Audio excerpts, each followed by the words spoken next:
నమస్తే, welcome to Telugu one news. నేను మీ ఫజల్.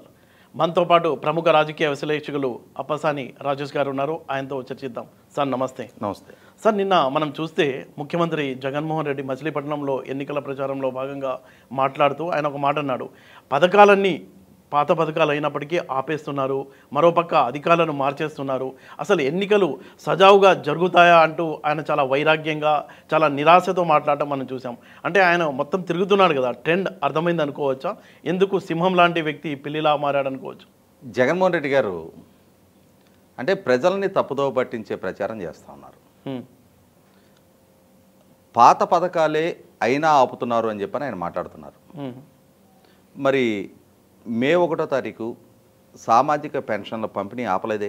అవును, పెన్షన్ల పంపిణీ సజావుగా జరిగిపోయింది కదా. జరిగిపోయింది. ఆపే ఉద్దేశం ఉంటే ఇవాళ 60 లక్షల మందికి పైగా పెన్షన్ లబ్ధిదారులు ఉన్నప్పుడు అంత పెద్ద సైజు లబ్ధిదారులు ఉన్న పథకం బహుశా అదొకటే. అవును, మరి వాళ్ళని ఆపుండాలి కదా. అవును. ఎలక్షన్ కమిషన్కో ప్రతిపక్షాలకో ఎవరికైనా అటువంటి దురుద్దేశం ఉంటే ప్రభుత్వం నుంచి ప్రజలకు సంక్షేమ పథకాలు ఆ లబ్ధి చేకూరకుండా ప్రతిబంధకాలు కల్పించే ఆలోచన ఉంటే మరి దానికి సృష్టించుండేవాళ్ళు కదా. అది ఎటువంటి ఆటంకాలు లేకుండా సజావుగా జరిగిపోయింది కదా. ఆయన ఇప్పుడు ప్రస్తావిస్తున్నది ఏంటి? ఆయన యంత్రాంగాన్ని అడ్డు పెట్టుకొని దురుద్దేశపూర్వకంగా ప్రజలు కట్టిన పన్నుల డబ్బుతోటి ఓట్లు కొనాలి, ప్రభావితం చెయ్యాలి ఓటర్లని అని చెప్పని చేసిన ఆలోచన ఎన్నికల కమిషన్ అడ్డుకట్టేసింది. ఓకే. మార్చి 6వ తారీఖు రోజు ఇన్పుట్ సబ్సిడీకి విడుదల చేస్తున్నారు రైతులకి అని చెప్పని, అంటే 7 నెలల క్రితం సంభవించిన తుఫాను తాలూకా నష్టపరిహారం విడుదల చేస్తున్నా అని చెప్పని మార్చి 6వ తారీఖు రోజు ఆయన బటన్ నొక్కారు. నీ దగ్గర నిధులు లేవు, అవును, ఎందుకు ప్రజలను మభ్యపెట్టే బటన్ నొక్కావు? నిధులు ఉన్నాయి. మార్చి 6వ తారీఖు బటన్ నొక్కిన వాడు ఇప్పుడు దాకా ఎందుకు నిధులు విడుదల చేయకుండా ఆపావు? అవును. మార్చి 16, 17 తారీఖులో కోడ్ ఆఫ్ కండక్ట్ అమల్లోకి వస్తుందని తెలుసు. అవును. కోడ్ ఆఫ్ కండక్ట్ అమల్లోకి వచ్చిన వెంటనైనా సరే విడుదల చేసి ఉండొచ్చు కదా. అవును. ఎలక్షన్ కమిషన్ అప్పుడే అనుమతి తీసుకుని అప్పుడు విడుదల చేసి ఉండొచ్చు కదా. అవును. సాయంత్రం ఎన్నికలు సమీపిస్తుండగా చీఫ్ సెక్రటరీ ద్వారా ఇప్పుడు స్క్రీనింగ్ కమిటీ ఆమోదం కోసం అని చెప్పానంటూ ఎలక్షన్ కమిషన్ దగ్గరికి ఇప్పుడు అనుమతి కోసం పంపించడం ఏంటి? అంటే ఎన్నికలు సమీపిస్తుండగా ఇప్పుడు ఆర్థిక ప్రయోజనం కల్పించి తద్వారా ఒక ఫీల్ గుడ్ ఫ్యాక్టర్ బిల్డప్ చేసుకొని తద్వారా ఓట్లు దండుకునే ప్రయత్నం కాదా ఇది? అవును. దానికి ఎలక్షన్ కమిషన్ ఎట్లా సహకరిస్తుంది? అవును. ఫీజు రియంబర్స్మెంట్ ఎప్పుడు బటన్ నొక్కారు? అవును. ఎందుకు ఇప్పటిదాకా నిధులు విడుదల చేయలేదు?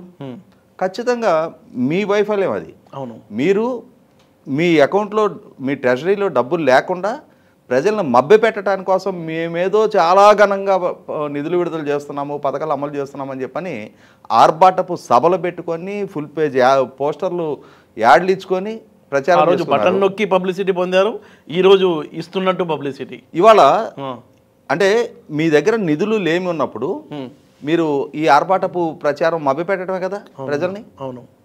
420 కేసు మీ మీద పెట్టాలి మామూలుగా అయితే, ప్రజలు వంచినందుకు మీ చీఫ్ సెక్రటరీ మీద మీ మీద మొట్టమొదటి కేసులు నమోదు చేయాలి.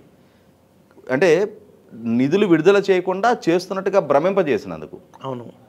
ఇప్పుడు ఎలక్షన్ కమిషన్ అడ్డుకట్టేసింది, ప్రతిపక్షాలు అడ్డుకుంటున్నాయి అని చెప్పని ఇప్పుడు సన్నాయి నొక్కులు నొక్కుతున్నారు మీరు. అలాగే తెలుసు కదా ఎన్నికల కమిషన్ పర్మిషన్ ఇవ్వదని.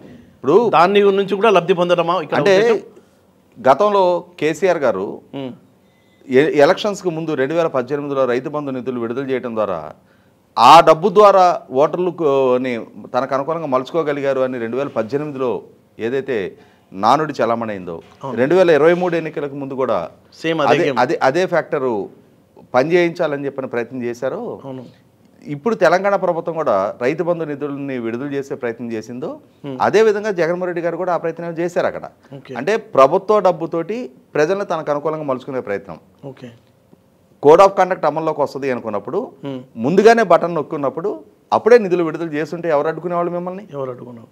ఎవరన్నా మీకు ఆ రోజు ప్రతిబంధకాలు కల్పించగలిగే ఆస్కారం ఉండేదా? మీరు ఆ రోజు చెయ్యాల ఉద్దేశపూర్వకంగా వాటిని అట్లా పెండింగ్ పెట్టి మీరు ఎన్నికలకి ఇంకొక వారం రోజులు గడువుండగా ఇప్పుడు ప్రజల అకౌంట్లో డబ్బులు వేయాలని చెప్పని ప్రయత్నం చేస్తున్నారు. ఖచ్చితంగా ఎన్నికల కమిషన్ అనుమతి ఇవ్వద్దు, దానికి ఆటంకాలు కల్పిస్తుంది.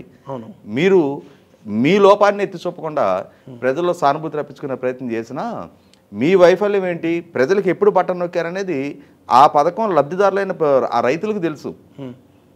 ఫీజు రియంబర్స్మెంట్ ఎప్పుడు అందుండాల్సింది అనేది ఆ కన్సర్న్ విద్యార్థులకి తెలుసు, ఆ కాలేజీలకి తెలుసు. మీరు సకాలంలో అందివ్వలేదు అనే భావన కూడా ఇవాళ ప్రజల్లో ఉంది. ఇప్పుడు ఎన్నికల ముందు మీరు ఇటువంటి సానుభూతి ప్రయత్నాలు చేసినా కూడా దీన్ని ప్రజల పరిగణలోకి తీసుకోరు. మీరు ఇందాక ప్రస్తావించినట్టుగానే ఇంకా చాలా మాట్లాడారు ఆయన. నన్ను ఉండనివ్వరేమో, మిమ్మల్ని ఎవరు ఉండనివ్వరు. ఇవాళ ఒకనాడు కోడికత్తి వ్యవహారం మీరు ప్రయత్నం చేశారు, గులకరాయి వ్యవహారం మీరు ప్రయత్నం చేశారు. ఈ ప్రయత్నాలన్నీ ప్రజలు పరిగణలోకి తీసుకోలేదు. 2019లో కోడికత్తి అంశం కొద్దిగా ప్రజల్లోకి చొచ్చుకెళ్ళింది, కొంత సానుభూతి మీకు రప్పించగలిగారు. కానీ ఇవాళ మీరు చేసిన ఈ గులకరాయి ప్రహసనాన్ని ప్రజలు అసలు పరిగణలోకి తీసుకోలేదు. ఇప్పుడు అంటే చిన్నాన్న హత్యలు ఇవన్నీ అయిపోయాయి. ఇప్పుడు కొత్తగా మిమ్మల్ని ఉండనివ్వని పరిస్థితులు మీరు ప్రతిపక్షాలకు సృష్టిస్తా ఉన్నారు.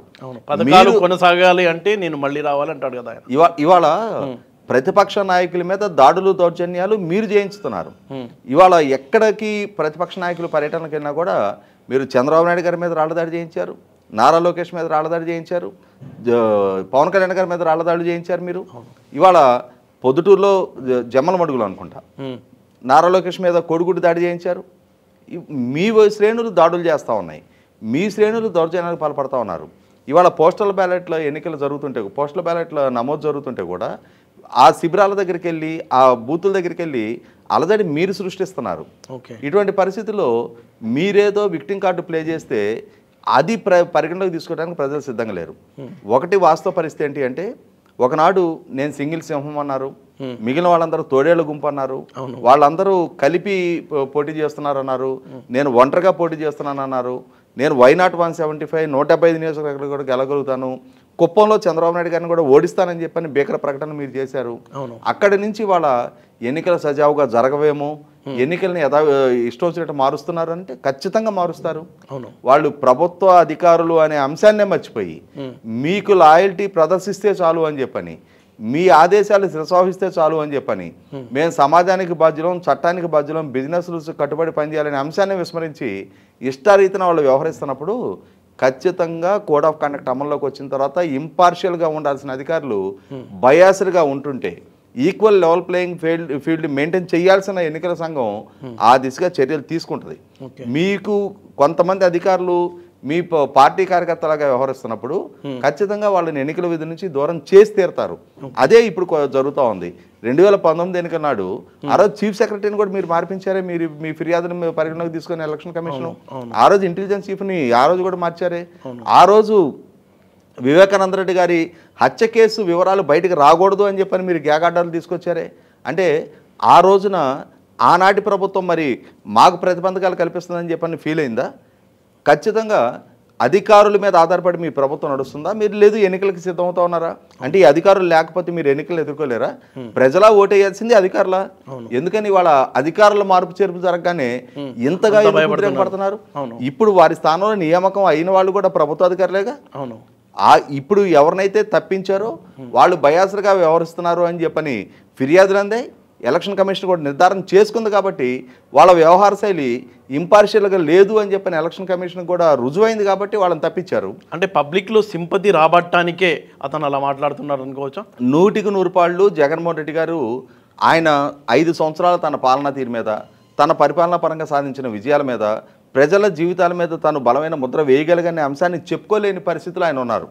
నేను ఈ విజయాలు సాధించాను, ఈ స్థాయిలో ఉపాధి కల్పన చేశాను, ఇన్ని లక్షల కోట్ల పెట్టుబడులు నా హయాంలో వచ్చాయి, నేను రాజధాని నిర్మాణాన్ని ఈ స్థాయిలో పరుగులెత్తించా, ఇరిగేషన్ ప్రాజెక్టులు ఈ స్థాయిలో నిర్మాణం చేశాను, రోడ్ ఇన్ఫ్రాస్ట్రక్చర్ ఈ స్థాయిలో అద్భుతంగా నిర్మాణం చేసున్నా, ఇవాళ అంటే నేను ఎన్నికలకు ముందు వాగ్దానం చేసినట్టుగా సరసమైన ధరకి పవర్ అందిస్తా ఉన్నా, అన్ఇంటరప్టెడ్ పవర్ అందిస్తా ఉన్నా అని ఇటువంటివి చెప్పుకోవటానికి ఎక్కడా ఏ విధమైన ఘనతలు ఆయన పాలన హయాంలో లేవు. కాబట్టి అటువంటి అంశాలు ప్రస్తావించకుండా నిన్నటి వరకు ప్రతిపక్షాలని దూషిస్తా, వాళ్ళ వైవాహిక జీవితాల గురించి, వాళ్ళ వ్యక్తిత్వ హన్నాలకు పాల్పడతా ప్రచారం చేస్తూ వచ్చారు.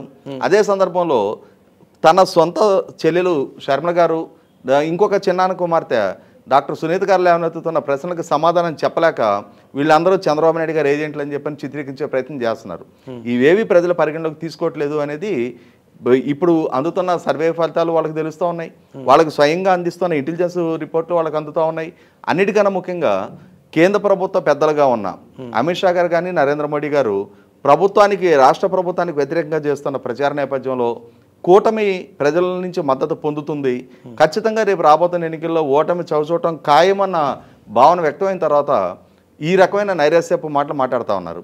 ఇక్కడ గమనించుకోవాల్సింది ఏంటి అంటే నాయకుడు, ముఖ్యమంత్రి, పార్టీ అధ్యక్షుడు ఆయనే ఒక రకంగా అస్త్ర సన్యాసం చేసిన మాటలు మాట్లాడుతూ అంటే అమిత్ షా మోడీ వచ్చిన తర్వాతే జగన్ వ్యవహార శైలిలో మార్పు వచ్చింది అనుకోవచ్చా వాళ్ళ ప్రకటన? అమిత్ షా గారు నరేంద్ర మోడీ గారు వచ్చిన తర్వాత మార్పు వచ్చింది. దాదాపుగా అంతకు ముందు నుంచి కూడా అంటే గ్రాడ్యువల్ గా మొన్న ఒక రోజు అయితే ప్రచారానికి రాలేదు కదా, ఇంట్లోనే కూర్చుండిపోయారు కదా ఒక రోజు మొత్తం కూడా సమాలోచనలు జరుపుకుంటా.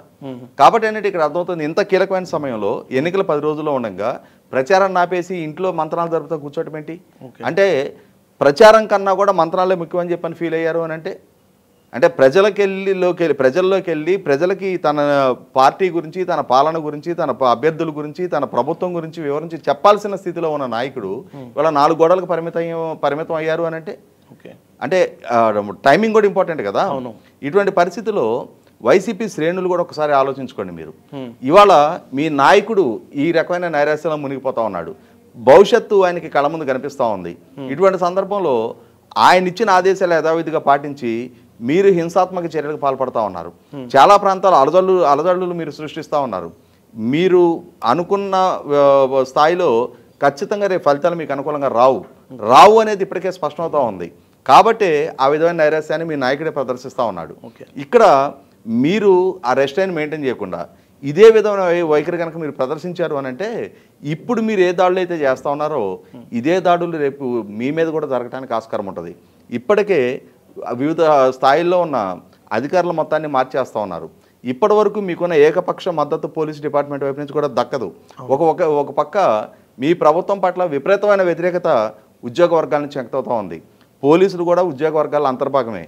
మీ ప్రభుత్వం ఉద్యోగుల్ని అంటే ఆర్థికంగా వాళ్ళకి ఎంత నష్టం కలిగించింది, కనీసం నెల 1వ తారీఖు జీతం కూడా ఇవ్వకుండా వాళ్ళకి గురి చేసిన వేధింపులు ఇవన్నీ కూడా ఉద్యోగుల్లో వాళ్ళ అంతర్మదనాన్ని పెంచింది. కాబట్టి ఇవాళ పోస్టల్ బ్యాలెట్లో కూడా మీకు వ్యతిరేక ఫలితాలు రాబోతున్నాయి అనేది అర్థమవుతుంది.